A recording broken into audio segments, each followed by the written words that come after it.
नमस्कार विद्यार्थियों। आज मैं कक्षा 10 के गद्य विभाग के पाठ 3 लखनवी अंदाज पढ़ाने जा रही हूँ, जिसके लेखक हैं सर्वेश्वर दयाल सक्सेना। उनका परिचय इस प्रकार है। सर्वेश्वर दयाल सक्सेना का जन्म 1927 में हुआ था। उनकी उच्च शिक्षा इलाहाबाद महाविद्यालय से हुई। वे अध्यापक, आकाशवाणी में सहायक प्रोड्यूसर, दिनमान में उप संपादक और पराग के संपादक रहे। सन 1983 में इनका आकस्मिक निधन हो गया।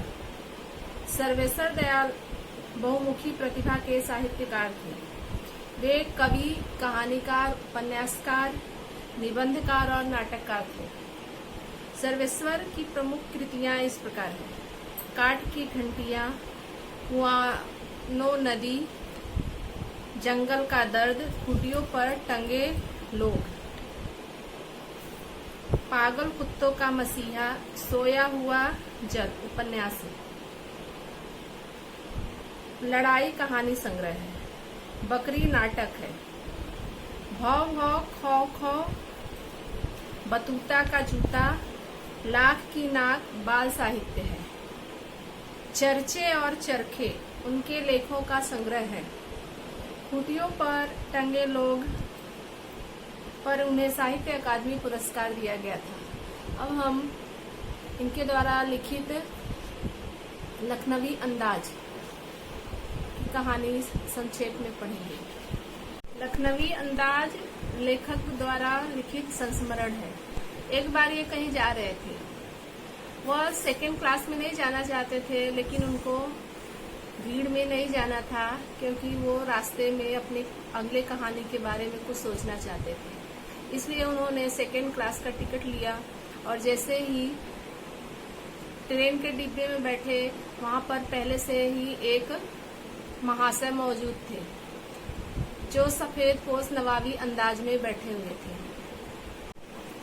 उनको देखकर लेखक को थोड़ा अजीब लगा, लेकिन वो जो है उनसे बातचीत करना चाहते थे, लेकिन वो नवाबी अंदाज में बैठे थे। उनको लेखक से कुछ बात करने की इच्छा नहीं थी, इसलिए लेखक भी ज्यादा दिलचस्पी नहीं दिखाए और ट्रेन के खिड़की से बाहर की ओर देखने लगे।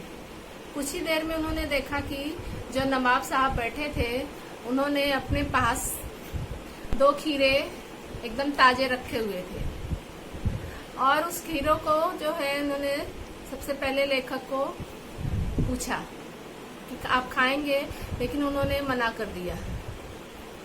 उसके बाद उन्होंने खीरे को अच्छी तरह से पानी से धोया। बाद में उसके किनारे को काटकर, घिसकर उसके झाग निकाले, फिर छीलकर उस पर अच्छी तरह नमक, मिर्ची, काली मिर्च का पाउडर छिड़क कर उसके बाद जो है फिर से लेखक को पूछा। लेखक एक बार मना कर चुके थे, इच्छा तो हो रही थी खाने की, लेकिन मना कर चुके थे, इसलिए उन्होंने दोबारा मना कर दिया। फिर नवाब साहब उस खीरे के टुकड़े को हाथ में लिए और उसके बाद मुंह के पास ले गए और नाक से उसकी सुगंध ली और मुंह में उसका रसास्वादन किया बिना खाए ही। बाद में उस टुकड़े को उन्होंने खिड़की से बाहर फेंक दिया। यह देखकर लेखक को आश्चर्य हुआ। इसी तरह वे नवाब साहब सभी खीरे के टुकड़े को उठाते, नाक के पास ले जाते, उसे सूंघते, उसका बिना खाए रसास्वादन करके एक एक करके सारे टुकड़े खिड़की से बाहर फेंक दिए और इसके बाद वो सीट पर सो गए और सोने के बाद वो डकार भी ले रहे थे। यह देखकर लेखक को ऐसा लगा कि अपनी ये जो है सेकेंड क्लास में ये सफर नहीं करना, दिखाना नहीं चाहते थे दूसरों को, लेकिन अभी मैं यहाँ बैठ गया, इसलिए वो अपनी नवाबी दिखाने लगे और बिना खाए ही डकार ले रहे हैं। उसका रसास्वादन ऐसा कैसे हो सकता है?